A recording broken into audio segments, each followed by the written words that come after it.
السلام علیکم ورحمۃ اللہ وبرکاتہ۔ بسم اللہ الرحمن الرحیم۔ میرا شوہر 10 سال تک بیرون ملک مقیم رہا اور ہمیں خرچہ بھیجتا رہا۔ جب وہ واپس آیا تو میں بہت خوش تھی، مگر میرا کتا اسے دیکھ کر مسلسل بھونک رہا تھا۔ ایک رات میں نے اس کی کمر پر وہ پیدائشی نشان نہیں دیکھا جو میرے شوہر کا تھا۔ جب میں نے پستول تان کر سچ پوچھا تو اس نے ایسا انکشاف کیا کہ میرے پیروں تلے سے زمین۔ میرا نام زینت ہے، اور آج میں جس کیفیت میں ہوں اسے بیان کرنے کے لیے شاید میرے پاس الفاظ کم پڑ جائیں، کیونکہ انتظار کی گھڑیاں جب طویل ہو جاتی ہیں تو انسان کا دل اور دماغ ایک عجیب سی کیفیت کا شکار ہو جاتا ہے، جہاں امید اور مایوسی کے درمیان ایک جنگ جاری رہتی ہے۔ لیکن میرے لیے مایوسی کا کوئی سوال ہی نہیں تھا، کیونکہ میرا شوہر وقار مجھ سے اور ہمارے گھر سے بہت محبت کرتا تھا۔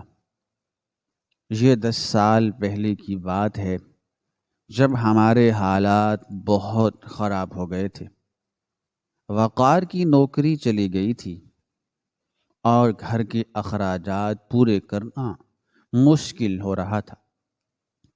اس وقت وقار نے فیصلہ کیا کہ وہ بیرون ملک جا کر قسمت آزمائے گا۔ مجھے یاد ہے وہ رات جب وہ جا رہا تھا، میری آنکھوں میں آنسو تھے، اور وہ بار بار مجھے تسلی دے رہا تھا کہ زینت، میں صرف چند سالوں کے لیے جا رہا ہوں، جیسے ہی حالات بہتر ہوں گے میں واپس آ جاؤں گا یا تمہیں وہاں بلا لوں گا۔ مگر وہ چند سال پھیلتے پھیلتے 10 سالوں پر محیط ہو گئے۔ ان 10 سالوں میں نے وقار کو نہیں دیکھا، صرف اس کی آواز سنی اور وہ پیسے وصول کیے جو وہ ہر مہینے کو باقاعدگی سے بھیجتا رہا۔ وقار نے واقعی اپنا وعدہ نبھایا۔ اس نے کبھی ہمیں کسی چیز کی کمی نہیں ہونے دی۔ میں نے ان 10 سالوں میں اپنے 2 بچوں کو اکیلے پالا، گھر کو سنبھالا اور ہر لمحہ وقار کی واپسی کی دعا مانگی۔ اور پھر وہ دن آ ہی گیا جس کا مجھے شدت سے انتظار تھا۔ وقار کا فون آیا اور اس کی آواز میں ایک عجیب سی لرزش تھی، جیسے وہ رو رہا ہو۔ اس نے کہا، زینت، میں واپس آ رہا ہوں ہمیشہ کے لیے۔ اب میں تمہیں چھوڑ کر کہیں نہیں جاؤں گا۔ یہ سن کر میرے ہاتھ سے فون گرتے گرتے بچا۔ میری خوشی کا کوئی ٹھکانہ نہیں تھا۔ میں نے پورے محلے میں مٹھائی تقسیم کی، گھر کو دلہن کی طرح سجایا، بچوں کو نئے کپڑے پہنائے۔ میں خود پارلر گئی اور وہ سرخ جوڑا پہنا جو وقار کو بہت پسند تھا۔ مجھے یوں لگ رہا تھا جیسے میری شادی دوبارہ ہو رہی ہو۔ جس دن وقار کو آنا تھا وہ دن میری زندگی کا سب سے طویل دن تھا۔ میں بار بار گھڑی دیکھ رہی تھی۔ فلائٹ لینڈ کر چکی تھی اور وہ بس گھر پہنچنے والا تھا۔ میں گیٹ کے پاس کھڑی تھی اور میرا وفادار کتا ٹائیگر میرے پیروں میں بیٹھا تھا۔ ٹائیگر وقار کا لایا ہوا کتا تھا۔ جب وقار گیا تھا تو ٹائیگر چھوٹا سا پلا تھا۔ وقار اسے بہت پیار کرتا اور ٹائیگر بھی وقار کے بغیر اداس رہتا تھا۔ مجھے لگا کہ آج ٹائیگر بھی اپنے مالک کو دیکھ کر خوشی سے پاگل ہو جائے گا۔ آخر کار گلی کے موڑ پر ایک ٹیکسی نظر آئی۔ میرے دل کی دھڑکنیں تیز ہو گئیں۔ ٹیکسی ہمارے گیٹ پر آ کر رکی اور اس کا دروازہ کھلا۔ ایک لمحے کے لیے تو مجھے یقین ہی نہیں آیا کہ سامنے کھڑا شخص میرا وقار ہے۔ 10 سالوں نے اسے کتنا بدل دیا تھا۔ اس کے بال کچھ سفید ہو گئے تھے، چہرے پر جریوں کا اضافہ ہو گیا تھا، اور وہ پہلے سے کچھ کمزور لگ رہا تھا، لیکن اس کی آنکھیں وہی تھیں، وہی محبت بھری نگاہیں جن کا میں نے برسوں انتظار کیا تھا۔ میں بھاگ کر اس کے گلے لگنا چاہتی تھی، مگر شرم و حیا آڑے آ گئی۔ وہ دھیرے دھیرے چلتا ہوا گیٹ کے اندر داخل ہوا۔ اس کے ہاتھ میں ایک پرانا سا بیگ تھا۔ جیسے ہی اس نے قدم اندر رکھا، میں نے دیکھا کہ اس کی چال میں بھی تھوڑا فرق آ گیا ہے۔ شاید پردیس کی سخت مشقت نے اسے تھکا دیا تھا۔ میں آگے بڑھی اور کہا، وقار آپ آ گئے؟ مجھے یقین نہیں آ رہا، آپ واقعی میرے سامنے کھڑے ہیں۔ اس نے بیگ زمین پر رکھا اور مجھے گلے لگا لیا۔ اس کا لمس کچھ اجنبی سا محسوس ہوا، شاید اس لیے کہ اتنا عرصہ گزر چکا تھا اور میرا ذہن ابھی تک پرانی یادوں میں اٹکا ہوا تھا۔ اس کے جسم سے ایک عجیب سی بو آ رہی تھی، شاید سگریٹ اور دواؤں کی ملی جلی بو تھی۔ حالانکہ وقار سگریٹ نہیں پیتا تھا، لیکن میں نے سوچا کہ پردیس کی تنہائی میں شاید اسے یہ عادت پڑ گئی ہو۔ میں نے اس سے کچھ نہیں پوچھا، بس اس کے سینے سے لگ کر روتی رہی۔ وہ خاموش تھا، اس نے کچھ نہیں کہا، بس میرے سر پر ہاتھ پھیرتا رہا۔ تبھی اچانک ایک زوردار بھونکنے کی آواز آئی۔ میں چونک گئی، یہ ٹائیگر تھا۔ میں نے سوچا تھا کہ ٹائیگر اپنے مالک کو دیکھ کر دم ہلائے گا اور اس کے پیروں میں لوٹ لگائے گا، مگر ٹائیگر کا رویہ بالکل برعکس تھا۔ وہ وقار کو دیکھ کر ایسے بھونک رہا تھا جیسے کسی چور یا اجنبی کو دیکھ رہا ہو۔ اس کے منہ سے جھاگ نکل رہی تھی اور وہ زنجیر توڑنے کی کوشش کر رہا تھا۔ وقار ایک دم پیچھے ہٹ گیا اور اس کے چہرے پر خوف کے سائے لہرا گئے۔ میں نے ٹائیگر کو ڈانٹا اور کہا، ٹائیگر یہ کیا کر رہے ہو؟ یہ وقار ہیں، تمہارے مالک، تم نے پہچانا نہیں؟ لیکن ٹائیگر مسلسل بھونکتا رہا اور اس کی آواز میں غراہٹ بڑھتی گئی۔ مجھے بہت شرمندگی ہوئی۔ میں نے وقار سے کہا، معاف کیجیے گا، شاید یہ بوڑھا ہو گیا ہے اور اس کی نظر کمزور ہو گئی ہے، اس لیے پہچان نہیں پا رہا۔ وقار نے گھبرائی ہوئی آواز میں کہا، ہاں، شاید جانوروں کی یادداشت کمزور ہوتی ہے، اسے دور ہی رکھو، مجھے کتوں سے اب ڈر لگتا ہے۔ یہ بات میرے لیے نہیں تھی، کیونکہ وقار تو کتوں کا شوقین تھا، مگر میں نے سوچا کہ شاید وہاں کوئی حادثہ ہوا ہو جس کی وجہ سے اس کے دل میں ڈر بیٹھ گیا ہو۔ میں نے نوکر کو بلا کر ٹائیگر کو پچھلے صحن میں باندھنے کا حکم دیا اور وقار کو لے کر اندر آ گئی۔ گھر کے اندر داخل ہوتے ہی وقار نے ایک گہری سانس لی اور چاروں طرف دیکھنے لگا، جیسے جگہ کا جائزہ لے رہا ہو۔ میں نے کہا، دیکھیے، میں نے گھر کو بالکل ویسا ہی رکھا ہے جیسا آپ چھوڑ کر گئے تھے، بلکہ کچھ چیزیں نئی لی ہیں آپ کے بھیجے ہوئے پیسوں سے۔ اس نے سر ہلایا اور صوفے پر بیٹھ گیا۔ وہ بہت تھکا ہوا لگ رہا تھا۔ بچے سامنے آئے تو وہ انہیں دیکھ کر مسکرایا، مگر وہ گرم جوشی نظر نہیں آئی جو ایک باپ کی آنکھوں میں ہوتی ہے۔ شاید وہ بھی جھجک رہا تھا، کیونکہ جب وہ گیا تھا تو بچے بہت چھوٹے تھے اور اب وہ بڑے ہو چکے تھے۔ بچے بھی اسے اجنبی نگاہوں سے دیکھ رہے تھے۔ میں نے بچوں کو اشارہ کیا کہ وہ اپنے بابا کے پاس جائیں۔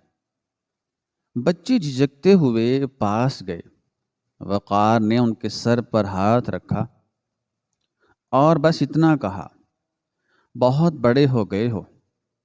میں نے فوراً بات سنبھالی اور کہا، وقار آپ فریش ہو جائیں، میں کھانا لگاتی ہوں، آپ کی پسند کی بریانی بنائی ہے۔ وہ اٹھا اور باتھ روم کی طرف جانے لگا، مگر غلط سمت میں مڑ گیا۔ میں ہنس پڑی اور کہا، ارے وقار، باتھ روم ادھر نہیں، دائیں طرف ہے، بھول گئے کیا؟ وہ ایک لمحے کے لیے ٹھٹکا اور پھر مسکرا کر بولا، ہاں یار، اتنے سال ہو گئے ہیں، ذہن سے نقشہ ہی نکل گیا ہے۔ وہ باتھ روم چلا گیا اور میں کچن میں آ گئی۔ میرا دل خوشی سے جھوم رہا تھا، لیکن کہیں نہ کہیں ایک چھوٹا سا کھٹکا بھی تھا۔ ٹائیگر کا رویہ اور وقار کا باتھ روم کا راستہ بھول جانا۔ لیکن میں نے ان خیالات کو جھٹک دیا۔ 10 سال بہت ہوتے ہیں، انسان کی عادات اور یادداشت پر گر جم ہی جاتی ہے۔ میں نے دسترخوان سجایا اور وقار کا انتظار کرنے لگی۔ جب وہ کپڑے بدل کر آیا تو اس نے شلوار قمیص پہنی ہوئی تھی جو میں نے سلوا کر رکھی تھی۔ وہ اس میں بہت اچھا لگ رہا تھا۔ ہم سب نے مل کر کھانا کھایا۔ کھانے کے دوران میں مسلسل بولتی رہی۔ اسے محلے کی باتیں، رشتہ داروں کی باتیں سناتی رہی اور وہ زیادہ تر خاموش رہا اور بس ہوں ہاں کرتا رہا۔ اس کی نظریں بار بار ادھر ادھر بھٹک رہی تھی، جیسے وہ گھر کی دیواروں میں کچھ تلاش کر رہا ہو۔ میں نے پوچھا، وقار، آپ پریشان لگ رہے ہیں، غم زدہ لگ رہے ہیں، سب خیریت تو ہے نا؟ اس نے چونک کر میری طرف دیکھا اور کہا، نہیں نہیں، بس سفر کی تھکان ہے اور کچھ نہیں۔ کھانا بہت مزیدار ہے، میں نے اتنا اچھا کھانا برسوں بعد کھایا ہے۔ اس کی تعریف نے میرا دل جیت لیا۔ رات ہو گئی تھی، بچے اپنے کمروں میں سونے چلے گئے اور ہم اپنے کمرے میں آ گئے۔ یہ وہی کمرہ تھا جہاں ہماری محبت کی ہزاروں یادیں وابستہ تھیں۔ وقار بیڈ پر لیٹ گیا اور چھت کو گھورنے لگا۔ میں اس کے پاس لیٹ گئی اور اس کا ہاتھ اپنے ہاتھ میں لے لیا۔ اس کے ہاتھ بہت سخت اور کھردرے ہو گئے تھے۔ میں نے اس کے ہاتھوں کو چوما اور کہا، آپ نے ہمارے لیے بہت مشقت کی ہے، آپ نے ہمارے لیے بہت محنت کی ہے، بہت زیادہ تگ و دو کی ہے۔ وقار، میں آپ کی احسان مند ہوں کہ آپ نے ہمیں کبھی مانگنے کا موقع نہیں دیا۔ اس نے میرا ہاتھ دبایا اور کہا، زینت، یہ سب میرا فرض تھا، اب میں واپس آ گیا ہوں، اب سب ٹھیک ہو جائے گا، بس مجھے کچھ وقت دینا۔ میں یہاں کے ماحول میں دوبارہ ڈھلنے کی کوشش کر رہا ہوں۔ میں نے اس کے سینے پر سر رکھ دیا۔ اس کی دھڑکن بہت تیز تھی، جیسے وہ کسی خوف یا دباؤ میں ہو۔ میں نے پوچھا کہ آپ کا دل اتنی زور سے کیوں دھڑک رہا ہے؟ اس نے کروٹ بدلی اور کہا، کچھ نہیں، شاید بلڈ پریشر کا مسئلہ ہے۔ وہاں ڈاکٹر نے بتایا تھا کہ مجھے سکون کی ضرورت ہے۔ میں خاموش ہو گئی۔ مجھے لگا کہ مجھے اسے زیادہ تنگ نہیں کرنا چاہیے، اسے آرام کی ضرورت ہے۔ تھوڑی دیر بعد اس کی آنکھ لگ گئی، لیکن مجھے نیند نہیں آ رہی تھی۔ میں اسے جی بھر کر دیکھنا چاہتی تھی۔ میں نے مدھم روشنی میں اس کے چہرے کو دیکھا۔ اس کے ماتھے پر ایک چھوٹا سا کٹ کا نشان تھا جو پہلے نہیں تھا۔ شاید کام کے دوران چوٹ لگی ہو۔ میں اس کے بالوں میں انگلیاں پھیرنے لگی۔ تبھی باہر سے ٹائیگر کے رونے کی آوازیں آنے لگیں۔ ٹائیگر عام طور پر رات کو خاموش رہتا تھا، مگر آج وہ عجیب سی آوازیں نکال رہا تھا، جیسے بین کر رہا ہو۔ مجھے بہت کفت ہوئی کہ کہیں وقار کی آنکھ نہ کھل جائے۔ میں آہستہ سے اٹھی اور کھڑکی سے باہر جھانکا۔ ٹائیگر پچھلے صحن میں بندھا ہوا تھا اور اس کا رخ ہمارے کمرے کی کھڑکی کی طرف تھا۔ وہ مسلسل اوپر دیکھ رہا تھا اور رو رہا تھا۔ میری ریڑھ کی ہڈی میں ایک سنسنی سی دوڑ گئی۔ پرانے لوگ کہتے ہیں کہ کتا تب روتا ہے جب اسے کوئی بدرو یا موت نظر آتی ہے۔ میں نے فوراً آیت الکرسی پڑھی اور پردہ گرا دیا۔ میں واپس آ کر لیٹ گئی۔ وقار گہری نیند میں تھا اور شاید خواب میں کچھ بڑبڑا رہا تھا۔ میں نے کان لگا کر سنا، وہ کسی طارق کا نام لے رہا تھا اور کہہ رہا تھا، نہیں طارق، یہ غلط ہے۔ پولیس، مجھے کچھ سمجھ نہیں آیا طارق کون تھا۔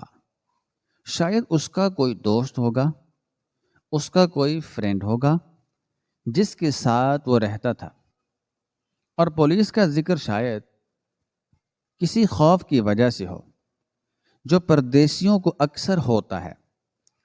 میں نے اسے ہلایا نہیں، بس اس کے ساتھ لگ کر سونے کی کوشش کرنے لگی۔ اگلی صبح جب میں اٹھی تو وقار پہلے سے جاگ چکا تھا اور کمرے میں موجود الماری کے پاس کھڑا تھا۔ وہ الماری کو بڑے غور سے دیکھ رہا تھا اور اس کے تالے کو ٹٹول رہا تھا۔ میں نے آنکھیں ملتے ہوئے پوچھا، وقار، کیا ڈھونڈ رہے ہیں؟ کیا تلاش کر رہے ہیں آپ؟ وہ ایک دم اچھل پڑا، جیسے چوری کرتے ہوئے پکڑا گیا ہو۔ اس نے فوراً کہا، ارے کچھ نہیں، میں اپنی پرانی گھڑی ڈھونڈ رہا تھا جو میں جاتے وقت یہاں رکھ گیا تھا۔ میں مسکرائی اور کہا، وہ گھڑی تو میں نے سنبھال کر دوسرے باکس میں رکھی ہے، یہ الماری تو کپڑوں کی ہے۔ تو اس نے ایک مصنوعی ہنسی اور کہا، اچھا میں بھول گیا تھا، ویسے اس الماری کی چابی کہاں ہے؟ میں نے کہا، چابی تو میرے پاس ہوتی ہے، میں دیتی ہوں، آپ کو کچھ چاہیے؟ اس نے کہا، ابھی نہیں، بس ویسے ہی پوچھ رہا تھا۔ میں ناشتہ بنانے چلی گئی، لیکن میرے ذہن میں ایک بات کھٹکنے لگی۔ وقار کو گھڑی کا اتنا شوق کبھی نہیں تھا، اور نہ ہی اس نے کبھی الماری کی چابیوں میں وہ اتنی دلچسپی لی تھی۔ لیکن پھر میں نے سوچا کہ شاید وہ اپنے پرانے کاغذات یا کوئی اور اہم چیز دیکھنا چاہتا ہوگا۔ ناشتے کی میز پر میں نے نوٹ کیا کہ وہ چائے کا کپ دائیں ہاتھ کی بجائے بائیں ہاتھ سے پکڑ رہا تھا۔ میں نے حیرت اور تعجب سے کہا، وقار، آپ تو دائیں ہاتھ سے کام کرتے تھے، یہ بائیں ہاتھ سے چائے کب سے پینے لگے؟ اس کے چہرے کا رنگ فاق ہو گیا۔ اس نے فوراً کپ دائیں ہاتھ میں لیا اور بولا، وہاں مشین پر کام کرتے کرتے میرا دایاں ہاتھ زخمی ہو گیا تھا، تو کچھ عرصہ بائیں ہاتھ کا استعمال کیا، بس وہی عادت پڑ گئی ہے مجھے اس کی بات پر یقین آ گیا، کیونکہ اس کے ہاتھ واقعی زخمی لگ رہے تھے۔ اس دن دوپہر کو کچھ رشتہ دار ملنے آئے۔ وقار ان سے ملا۔ وقار نے ان سے ملاقات کی، لیکن بہت خاموش رہا۔ وہ لوگوں کی نظریں ملانے سے کتراتا رہا۔ سب نے یہی کہا کہ وقار بہت سنجیدہ اور خاموش ہو گیا ہے۔ جب مہمان چلے گئے تو وقار نے مجھ سے ایک عجیب فرمائش کی۔ اس نے کہا زینت مجھے پیسوں کی سخت ضرورت ہے، میں نے کچھ ادھار لیا تھا جو واپس کرنا ہے، کیا گھر میں کچھ نقد رقم یا زیورات ہیں؟ میں حیران رہ گئی کیونکہ وقار تو خود اتنے پیسے بھیجتا رہا تھا، اسے ادھار کی کیا ضرورت پڑ گئی؟ میں نے پوچھا کتنا ادھار اور کس کا؟ اس نے جھلا کر کہا تم بس یہ بتاؤ کہ زیورات کہاں ہیں، سوال مت کرو۔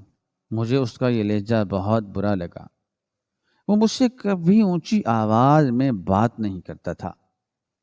میری آنکھوں میں آنسو آ گئے۔ اس نے فوراً اپنا رویہ بدلا اور میرے پاس آ کر نرمی سے بولا سوری زینت، میں تھوڑا ٹینشن میں ہوں، دراصل وہاں سے آتے وقت کچھ مسئلہ ہو گیا تھا، مجھے ایمرجنسی میں کچھ پیمنٹ کرنی ہے ورنہ پولیس کیس ہو سکتا ہے۔ پولیس کا نام سن کر میں بھی ڈر گئی، خوف زدہ ہو گئی۔ میں نے کہا میرے پاس میرے زیورات ہیں اور کچھ نقد رقم بھی ہے جو میں نے جوڑ کر رکھی تھی، وہ الماری کے خفیہ خانے میں ہیں۔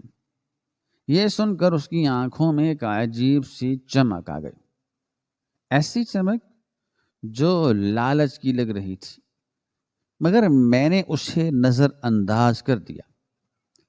میں نے اسے چابی دی اور اس نے الماری کھول کر وہ چھوٹا باکس نکال لیا جس میں زیورات تھے۔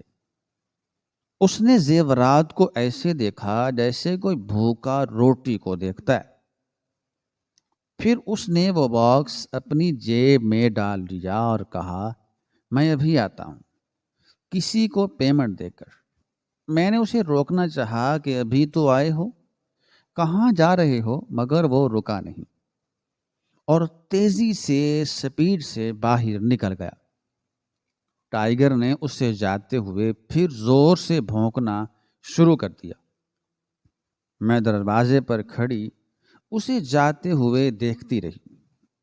میرے دل میں وسوسے سر اٹھا رہے تھے، مختلف خیالات سر اٹھا رہے تھے، لیکن میرا دل اب بھی یہی کہہ رہا تھا کہ وہ میرا شوہر ہے اور کسی مصیبت میں ہے، تکلیف میں ہے، اس لیے ایسا کر رہا ہے۔ شام کو جب وہ واپس آیا تو اس کے ہاتھ خالی تھے اور وہ بہت مطمئن لگ رہا تھا۔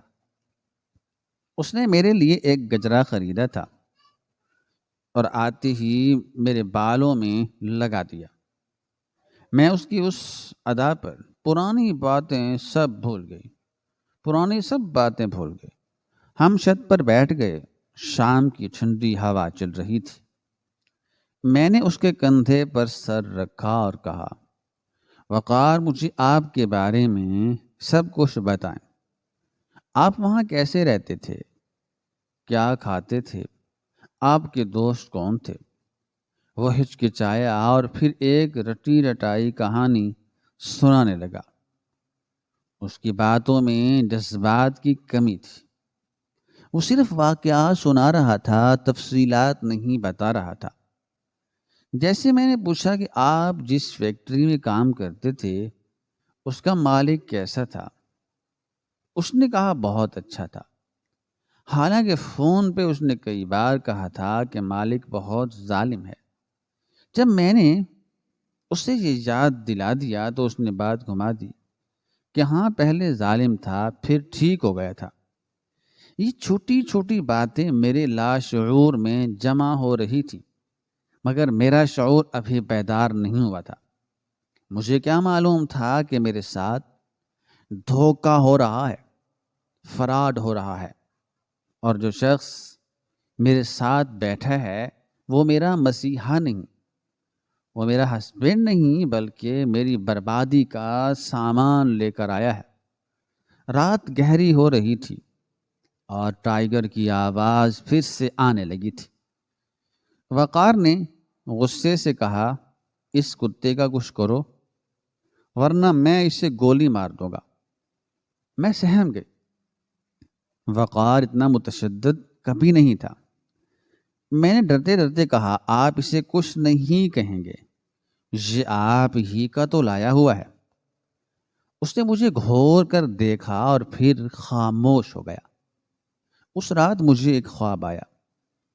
میں نے دیکھا کہ وقار ایک اندھیرے کمرے میں بند ہے اور سلاخوں کے پیچھے سے مجھے پکار رہا ہے کہ زینت مجھے بچا لو، یہ آدمی جھوٹا ہے۔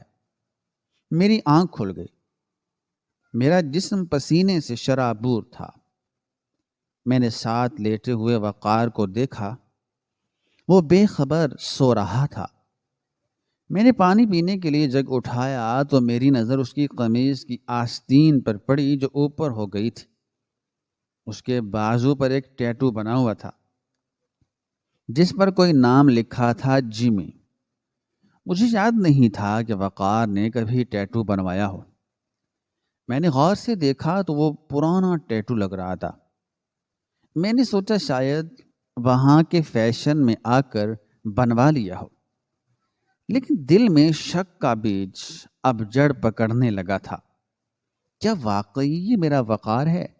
نہیں، یہ کیسا واہیات سوال ہے۔ میں نے خود کو ڈانٹا۔ شکل وہی ہے، آواز وہی ہے، تو پھر یہ شک کیوں؟ شاید یہ کتے کا رد عمل اور اس کا عجیب رویہ میرے دماغ پر اثر کر رہا تھا۔ میں نے پانی پیا اور دوبارہ لیٹ گئی، لیکن اب نیند میری آنکھوں سے کوسوں دور تھی۔ مجھے کیا پتا تھا کہ صبح ہونے تک میری زندگی میں ایک ایسا طوفان آنے والا ہے جو سب کچھ تہو بالا کر دے گا۔ یہ تو صرف شروعات تھی، اصل حقیقت تو ابھی بہت خوفناک شکل میں میرے سامنے آنے والی تھی۔ اگلی صبح جب میری آنکھ کھلی تو گھر میں ایک عجیب سی پر اسرار خاموشی تھی۔ رات والا وہ منظر میری آنکھوں کے سامنے گھوم رہا تھا۔ جب میں نے پانی پیتے وقت اس شخص کے بازو پر جیمی نام کا ٹیٹو دیکھا تھا، وقار کو تو ٹیٹو سے سخت نفرت تھی اور وہ اسے گناہ سمجھتا تھا۔ تو پھر یہ ٹیٹو کہاں سے آ گیا؟ میں نے خود کو سمجھایا کہ شاید یہ میرا وہم ہو، پردیس کی صحبت کا اثر، لیکن دل میں شک کی جو چنگاری بھڑکی تھی وہ بجھنے کا نام نہیں لے رہی تھی۔ ناشتہ بنانے والے کچن میں گئی، لیکن میرے حواس اس شخص کی طرف لگے ہوئے تھے۔ میں چائے کی ٹرے لے کر کمرے کی طرف بڑھی تو دروازے کے باہر رک گئی۔ اندر سے اس کی دھیمی اور گھبرائی ہوئی آواز آ رہی تھی۔ وہ فون پر کسی سے بات کر رہا تھا۔ میں نے سانس روک کر کان لگا لی۔ وہ کہہ رہا تھا، دیکھو وکیل صاحب، آپ مجھے مت سمجھائیں، مجھے پتہ ہے وقت کم ہے، لیکن میں کوشش کر رہا ہوں، میں ٹرائی کر رہا ہوں۔ ہاں، وہ عورت تھوڑی جذباتی ہے، لیکن مجھے امید ہے کہ 1-2 دن میں گھر کا سودا ہو جائے گا اور پیسوں کا بیگ لا کر سیدھا آپ کے آفس پہنچ جاؤں گا۔ بس آپ جج صاحب سے تھوڑی مہلت لے لیں۔ وقار کی زندگی کا سوال ہے۔ وکیل صاحب اور گھر کا سودا؟ میرے قدموں تلے سے زمین سرک گئی۔ مجھے ایسے لگا جیسے زمین میرے قدموں کے نیچے سے نکل چکی ہے۔ چائے کے کپ پلیٹ میں بجنے لگے اور ایک چھن کی آواز سے وہ چونک گیا۔ اس نے فوراً فون کاٹا اور میری طرف دیکھا۔ اس کے ماتھے پر پسینے کے قطرے تھے اور آنکھوں میں چوری پکڑے جانے کا ڈر۔ میں نے کانپتی ہوئی آواز میں پوچھا، آپ کس وکیل سے بات کر رہے تھے؟ اور گھر بیچنے کا کیا مطلب ہے؟ اور وقار کی زندگی کو کیا خطرہ ہے؟ آپ تو خود وقار ہیں نا؟ اس نے خود کو سنبھالا اور ایک مصنوعی مسکراہٹ چہرے پر سجا کر بولا، ارے زینت، تم غلط سمجھ رہی ہو، وہ میرا ایک پرانا کیس چل رہا تھا کمپنی کے ساتھ، بس اسی سلسلے میں وکیل سے بات کر رہا تھا، اور گھر بیچنے کی بات تو میں نے ویسے ہی کی تھی تاکہ وکیل مطمئن رہے، تم پریشان نہ ہو، سب ٹھیک ہے۔ لیکن اب میں اس کی چکنی چپڑی باتوں میں آنے والی نہیں تھی۔ اس کے لہجے میں جو گھبراہٹ تھی وہ صاف بتا رہی تھی کہ دال میں کچھ کالا ہے۔ میں نے خاموشی سے چائے وہاں رکھی اور باہر نکل آئی۔ میرا دل کر رہا تھا کہ چیخوں اور سب کو بتا دوں کہ یہ شخص جھوٹ بول رہا ہے، لیکن میرے پاس ابھی کوئی ٹھوس ثبوت نہیں تھا۔ سارا دن میں اسی کشمکش میں رہی کہ یہ شخص کون ہے اور یہ شخص مجھ سے کیا چاہتا ہے۔ اگر یہ وقار نہیں ہے تو پھر میرا وقار کہاں ہے؟ شام ہو چکی تھی اور گھر میں خوف کا سایہ منڈلا رہا تھا۔ وہ شخص لاؤنج میں بیٹھا کسی گہری سوچ میں گم تھا اور بار بار گھڑی دیکھ رہا تھا، جیسے وقت اس کے ہاتھ سے نکلا جا رہا ہو۔ میں نے فیصلہ کر لیا تھا کہ آج رات میں سچ اگلوا کر رہوں گی۔ میں جانتی تھی کہ وقار کی کمر کے نچلے حصے پر ایک خاص پیدائشی نشان ہے جو صرف میں جانتی ہوں۔ اگر اس شخص کی کمر پر وہ نشان نہ ہوا تو دودھ کا دودھ اور پانی کا پانی ہو جائے گا۔ میں نے بچوں کو جلدی سلا دیا اور الماری سے وقار کی پرانی لائسنس والی پستول نکالی جسے میں نے برسوں سے سنبھال کر رکھا تھا۔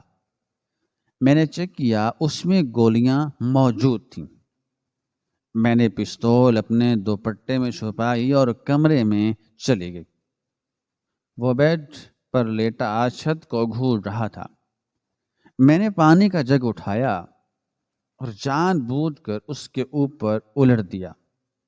وہ ہڑبڑا کر اٹھا اور غصے سے چلایا، زینت، یہ کیا بدتمیزی ہے؟ پاگل ہو گئی ہو کیا؟ میں نے فوراً معافی مانگنے کا ڈرامہ کیا اور کہا، او خدایا، مجھ سے غلطی ہو گئی، ہاتھ سلپ ہو گیا تھا۔ آپ جلدی سے یہ گیلی قمیض اتار دیں ورنہ نمونیا ہو جائے گا۔ اس نے غصے میں جھنجھلاتے ہوئے قمیض کے بٹن کھولے اور قمیض اتار کر پرے پھینک دی۔ اس لمحے میری سانسیں رک گئیں۔ میں نے اس کی کمر دیکھی، وہ بالکل صاف تھی۔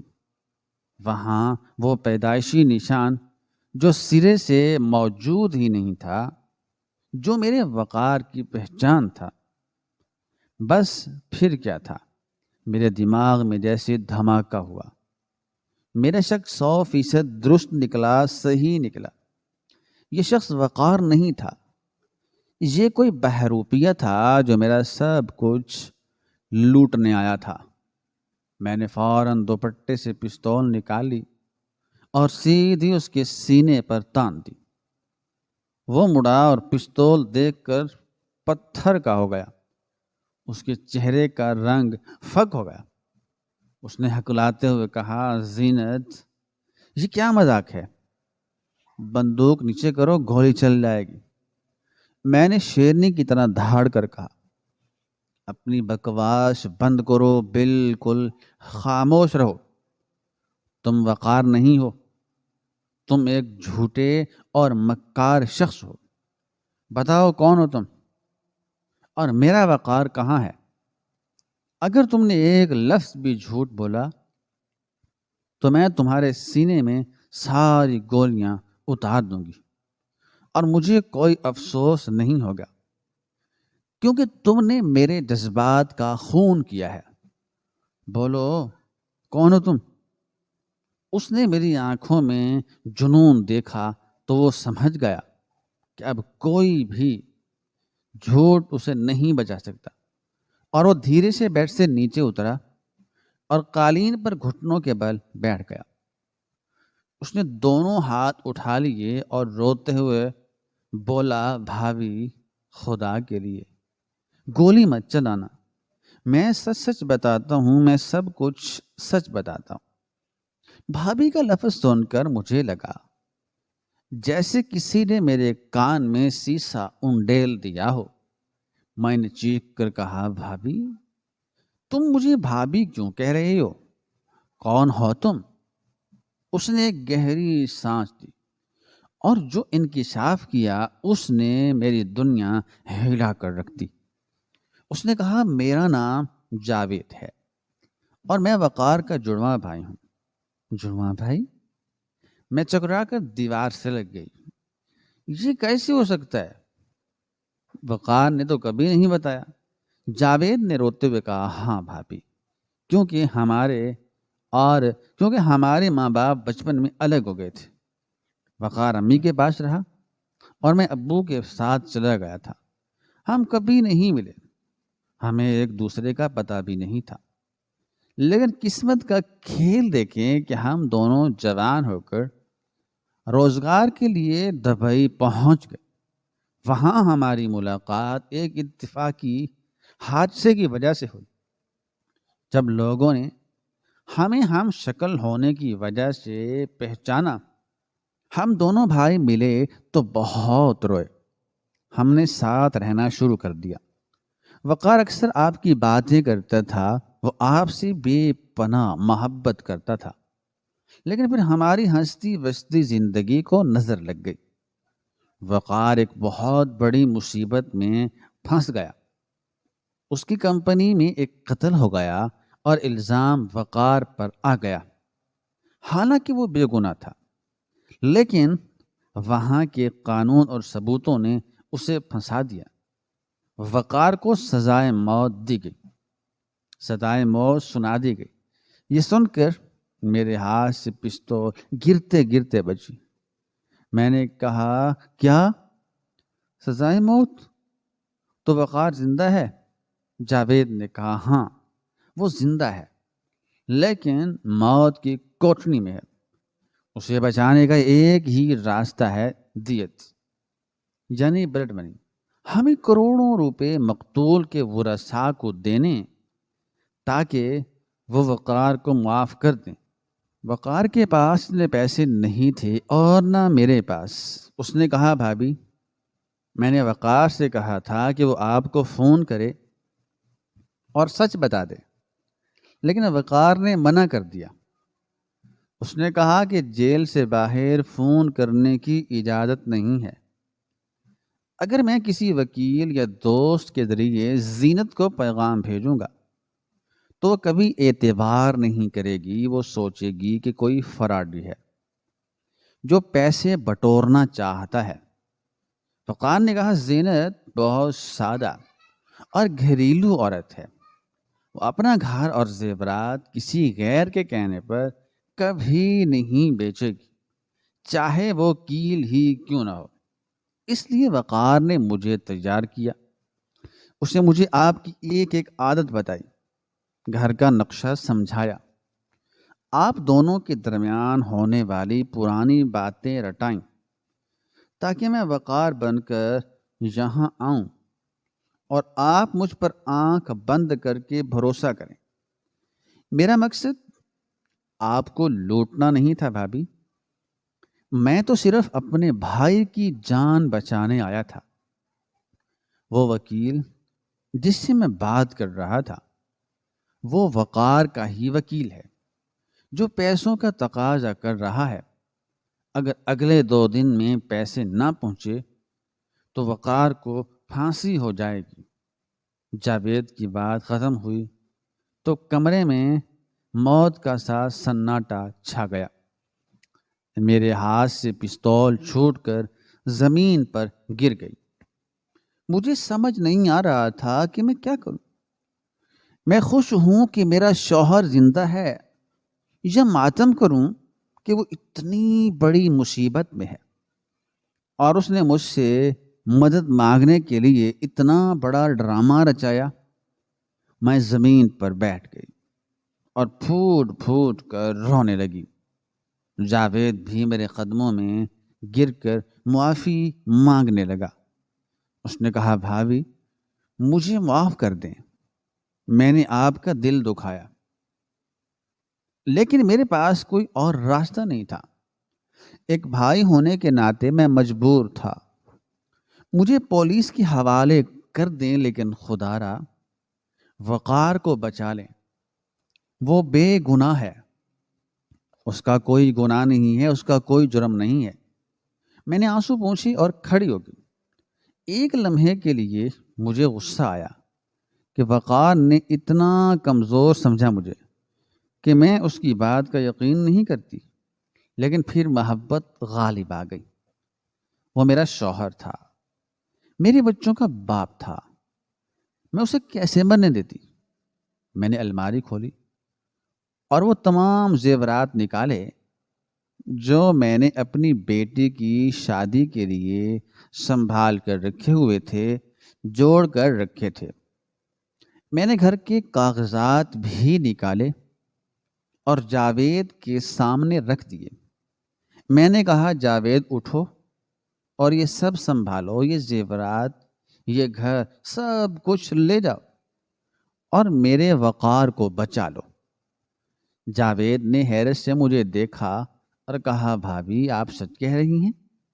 میں نے کہا ہاں، لیکن میری ایک شرط ہے، جب وقار چھوٹ جائے تو اسے کہنا کہ زینت نے تمہاری جان تو بچا لی، لیکن تمہاری اعتبار پر جو چوٹ لگی ہے نا، وہ شاید کبھی بھر نہ سکے۔ اس سے کہنا کہ وہ واپس آئے اور اپنی زبان سے مجھے سچ بتائے۔ جاوید نے میرے ہاتھ چوم لیے اور وعدہ کیا کہ وہ وقار کو صحیح سلامت واپس لائے گا۔ جاوید اسی رات روانہ ہو گیا۔ گھر اور زیورات بیچ کر جو رقم ملی وہ اس نے وکیل تک پہنچا دی۔ کچھ عرصے بعد جیل سے وقار کا خط ملا، جس میں اس نے معافی مانگی تھی اور بتایا تھا کہ وہ اب رہا ہو چکا ہے اور جلد پاکستان آ رہا ہے۔ راز تو کھل گیا تھا، لیکن اس راز نے مجھے بہت کچھ سکھا دیا کہ کبھی کبھی محبت میں جھوٹ بھی بولا جاتا ہے، اور کبھی کبھی اپنوں کو بچانے کے لیے بہروپ بھی بدلنا پڑتا ہے۔ میں نے وقار کو معاف کر دیا، کیونکہ اس نے جو بھی کیا اپنی مجبوری میں کیا، لیکن اس واقعے نے مجھے پہلے سے زیادہ مضبوط بنا دیا۔ اب میں صرف ایک گھریلو عورت نہیں تھی، بلکہ ایک ایسی بیوی تھی جس نے اپنے سہاگ کو موت کے منہ سے نکال لیا تھا۔ میرا وقار واپس آ گیا اور ہماری زندگی پھر سے شروع ہوئی۔ یہ میری کہانی ہے ایک ایسی عورت کی جس کی محبت آزمائش کی بھٹی سے گزر کر کندن بن گئی۔